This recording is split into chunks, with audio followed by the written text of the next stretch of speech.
Kaixo, Alasne eta Olaizo gara, aurrezkuntzako eskidetzako partaideak. Eta aurrezkuntzan guk egiten duguna da, edo saiatzen garena da, ikasleentzako ingurune seguru bat bermatzea. Eta gure helburua pertsona bakoitzak bere garapen osoa askatasunez garatu ahal izatea delako, ez?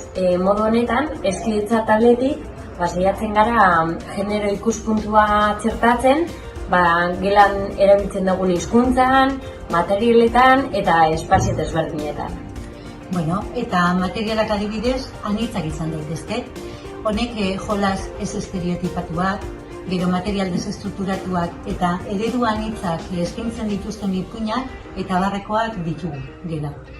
Eta gure ikasleak txikitzatik beraien beharrak eta emozioak adierazteko libre eta epaiketarik gabe sentitzea nahi dugu. Gure txikiak pentsatu, sentitu eta libre ekin dezaten.